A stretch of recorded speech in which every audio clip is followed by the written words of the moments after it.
Halo semua, perkenalkan nama saya Abdullah Fajar Saiful Kafi dengan NIM C240123112 dari kelompok 8. Nah, kali ini aku bakalan jelasin nih bagaimana cara menggunakan aplikasi Mega 11 untuk menganalisis spesies-spesies dari data yang ingin kita tentukan. Nah, kali ini kebetulan itu aku bakalan menganalisis spesies dari ikan mas. Nah, gimana sih cara kita menggunakan aplikasi Mega 11? Langsung aja kita tonton video berikutnya. Nah, jadi yang pertama kita cari dulu datanya.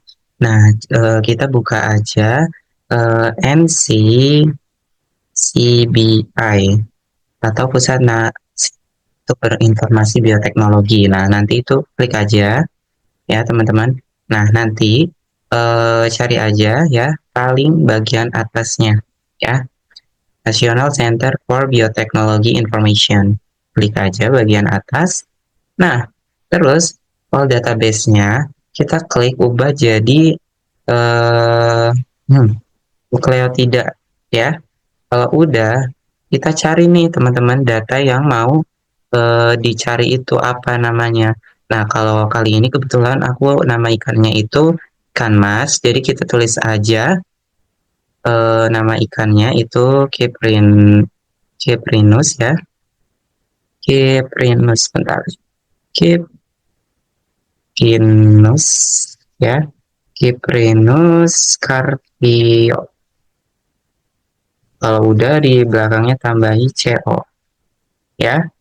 Nah, kalau udah kita search aja.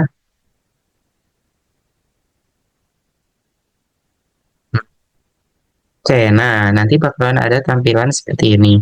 Nah, langsung klik aja teman-teman yang paling atas ya. Nah, kalau udah nanti akan ada tampilan seperti ini. Dan jangan lupa nanti data yang teman-teman ambil itu namanya itu Cyprinus carpio dengan gene banknya itu JX983284.1. Nah, ini tuh harus dicatat ataupun dipindah aja di Word ataupun yang lainnya. Nanti kalau udah scroll ke bawah, nanti ada originnya. Nah, originnya ini tuh nanti yang bakalan kita pakai datanya. Nanti tinggal di copy aja. Kayak gitu ya, teman-teman. Nah, nanti kalau udah kita ulangin langkah sama seperti tadi dengan mencari nama-nama ikan yang akan dicari lagi sesuai dengan kebutuhan yang ada.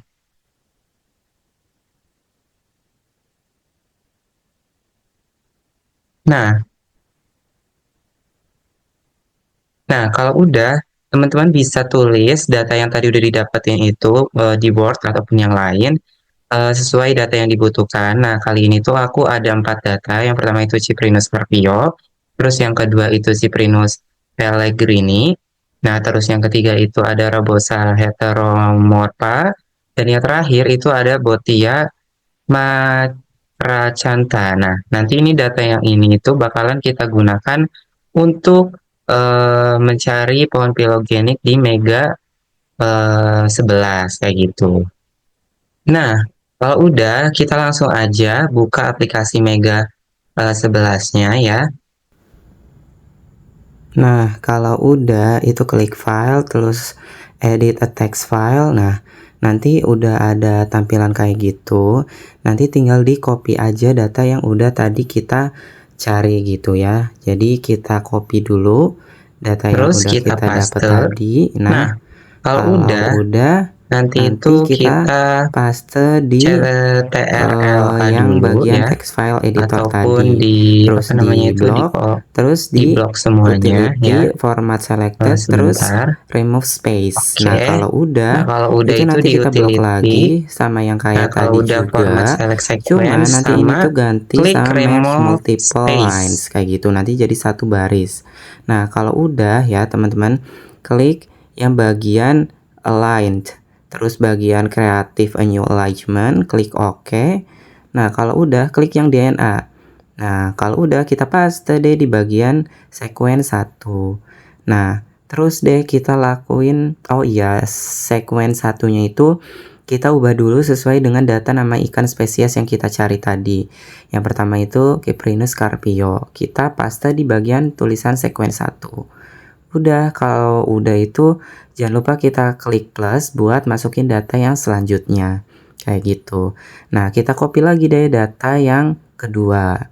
Kita copy, terus kalau udah kita paste lagi, nanti dimasukin di bagian yang awal kayak tadi juga teman-teman, di bagian text file kayak gitu, terus di block, terus di utility lagi, terus di remove space ya, terus kalau udah itu di block lagi, terus utility, terus kalau udah itu merge multiple lines lagi di block, terus di copy lagi deh di bagian yang tadi ya teman-teman. Tinggal paste aja di sequence yang bagian 2. Nah, kalau udah jangan lupa ditambah dulu ya. Terus yang sequence 2 tadi diubah, diganti sama nama ikan yang tadi kita masukin datanya kayak gitu, copy. Nah, kalau udah di copy, dipaste deh di bagian sequence 2. Oke, kita masuk sekarang langsung ke data yang ketiga ya teman-teman. Kita copy dulu semuanya, terus kita paste di bagian yang awal tadi juga, sama yang bagian text file ya. Kita copy paste, terus kita block, kita utility lagi, terus di remove space lagi. Terus kalau udah kita block, kita merge multiple lines lagi. Oke, kalau udah kita block lagi, kita copy, terus kita masukin ke bagian yang awal tadi. Jadi sama teman-teman, kalau kurang lebih teknisnya paste. Terus maaf, ini kita sebentar. Oke, kita paste dulu ya. Nah, jadi udah ada data yang ketiga. Oh, karena ini ternyata data nama spesies ikan kedua tadi kehapus, kita copy dulu ya nama spesies ikan yang ketiga tadi. Oke, kita copy, terus kita paste di bagian sequence 3. Oke, kita copy lagi nama ikan spesies 2. Oke, copy. Nah, kalau udah kita paste lagi di bagian sequence yang kedua. Oke. Nah, kalau udah, oh iya, jangan lupa kita klik plus lagi. Nah, kalau udah, copy lagi deh datanya yang spesies ikan keempat alias ikan terakhir. Copy. Terus kalau udah, kita paste lagi di bagian yang awal lagi. Nah, teman-teman, jadi mau jelasin dikit nih. Jadi tujuannya yang tadi kan kita kan kalau udah dapet data kan di remove space kan. Nah, itu tujuannya itu biar gak ada spasi atau jarak-jarak dari data yang udah diada kayak gitu. Jadi kalau udah, nah nanti kan di merge multiple lines kan. Nah, itu tuh tujuannya biar data yang ada itu jadi satu baris doang kayak gitu. Kalau udah, kita paste lagi di sequence 4 ya. Nah, kalau udah, jangan lupa diubah lagi sequence 4-nya itu dengan nama spesies ikan yang kita cari tadi kayak gitu. Oke, kita paste deh. Nah, kalau udah kita namanya alignment ya, diklik aja. Oke, terus oh ya, jangan lupa di blok, terus diklik bagian atasnya ya, terus klik OK aja. Terus nanti dapat yang ada data seperti sekarang dengan garis-garis kayak gitu. Nah, ini tuh datanya itu harus yang ada garis-garisnya itu dihapus semuanya ya teman-teman.